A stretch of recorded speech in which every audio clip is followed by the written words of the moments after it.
Good morning. Today we are going to spend the morning talking about cyber safety.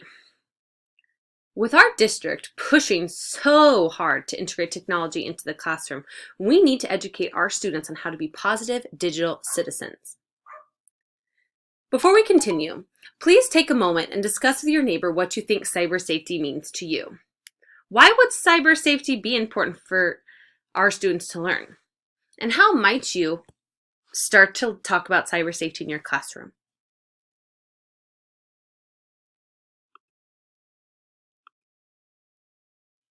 All right. Thank you very much for taking that time to discuss with your teammates. We will have more discussion opportunities later on in the day. Why is cyber safety and why is it important? Cyber safety is a safe and responsible use of information and communication with technology.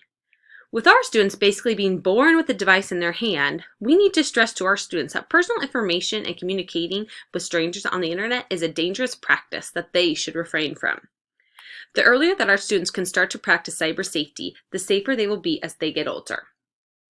We need to be preparing our students for a life outside of the classroom. By understanding cyber safety, they will know how to protect themselves and their personal privacy. Unfortunately, as many of us know, there are many dangerous people on the internet. Websites are inappropriate for our students, and we need to make sure we are making our students as safe as they possibly can be.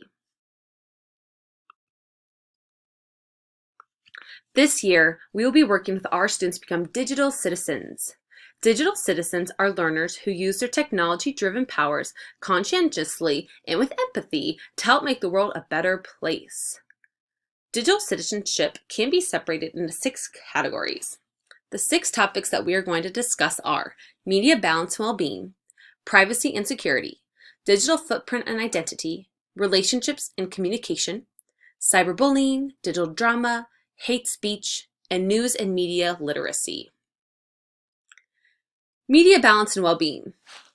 I think we can all agree that we have a slight phone addiction. I pretty much had to take a loan out to purchase my new phone. And we didn't even grow up with media blaring at us from every angle. Let's work with our students to help them manage their media diet and help them find new outlets and other ways to communicate. Privacy and security. Sharing names, addresses, and any personal information can be harmful to our students. This will be a partnership that we will take on with parents on how to keep our students private and safe. The digital footprint and identity. The digital footprint is information about someone that exists on the internet. It pairs up with all of their online activity. For example, my personal digital footprint basically just leads right to Target and very, very easy to make vegan recipes. Our students' digital footprint, I imagine, leads much farther than their neighborhood Target. The digital footprint is every comment on social media, every email that you have written.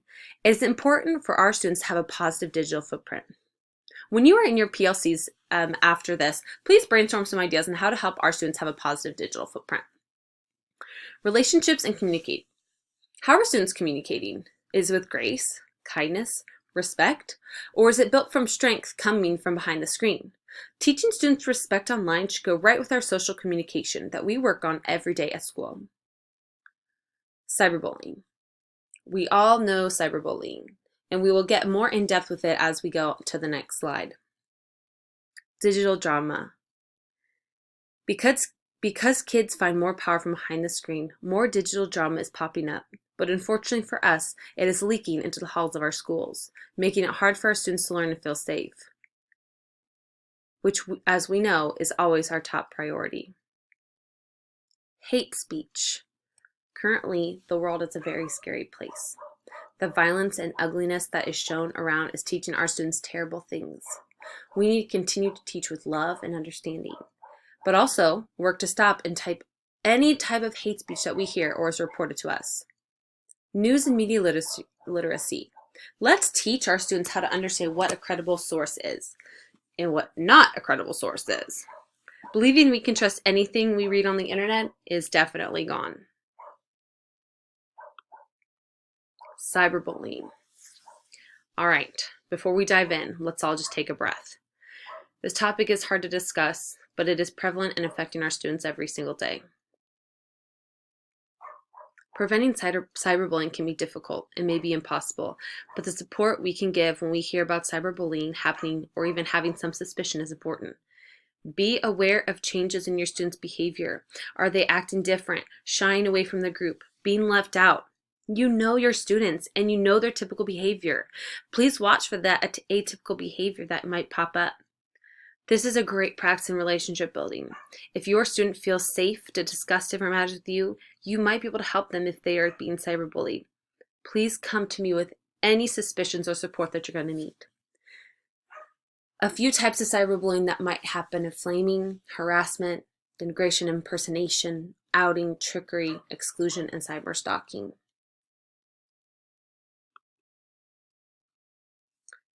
How do we teach cyber safety?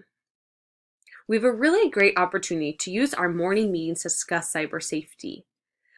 Whenever you are on technology, discuss how to be safe on the internet. Walk your students through positive ways to interact on the internet and use their technology. Integrating all cyber safety lessons into regular classroom lessons. Storytelling. Do role play. Give students real life scenarios and have the students problem solve what they would do or how they would change that behavior. Strategies. Teach our students what to do in real life situations when it comes to cyber safety. And definitely the community. Link up with community members and parents to help teach our cyber safety message.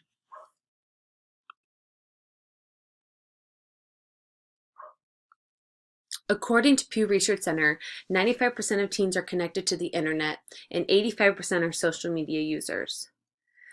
36% of girls have reported being cyberbullied, with 26% of boys have reported being cyberbullied.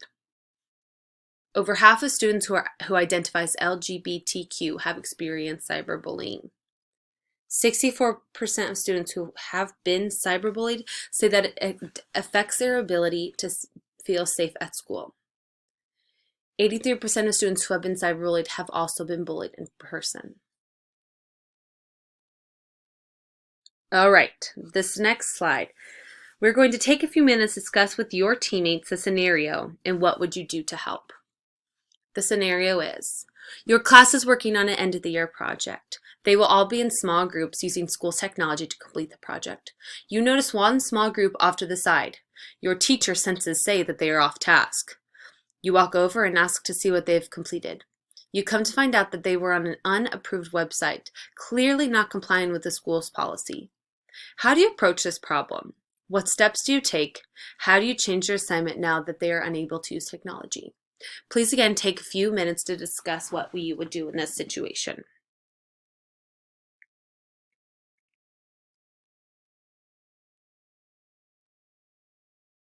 At the beginning of the year, our students are asked to sign a digital citizens agreement.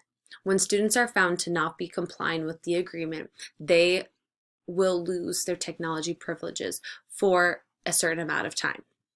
If your student is found to not be able to use technology, you must make other arrangements for them. Paper, pencil do just fine. When you are using technology, stress to your students that it is important that they stay on task, they stay on the websites that are allowed, and always be supervising. Plans and actions for moving forward. I am so excited for what this staff will be able to do to help our students become cyber safe. Your leadership team will be coming up a school-wide cyber safety policy.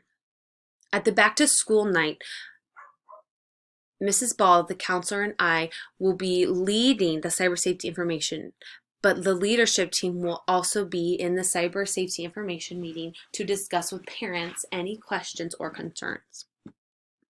A cyber safety contract will be signed for all staff, parents, and students. This will give everybody accountability throughout the year. We will be creating technology expectations to review cyber safety with your students when you're reviewing up expectations beginning of the year. It will also be an easy resource to bring out when you need to review, recap, or work with a student when they are not being cyber safe. Connie is working on a cyber safety lesson to add to her curriculum. She'll be setting up times to come to your class at the beginning of the year to go over it with students. If there are any students that need extra help understanding what cyber safety means, please make a meeting with me and I will definitely be happy to explain to them one-on-one why cyber safety is important and what we're going to do to make sure that they are cyber safe. Technology is growing faster than any of us could have ever predicted, or honestly even keep up with. It is our job to help our students understand cyber safety and how to put it into practice. If you have any questions or concerns, please reach out to me at any time for anything. You may take a 5-minute break and head out to your PLCs for about an hour and a half to discuss cyber safety and the other agenda items on the email. Thank you guys.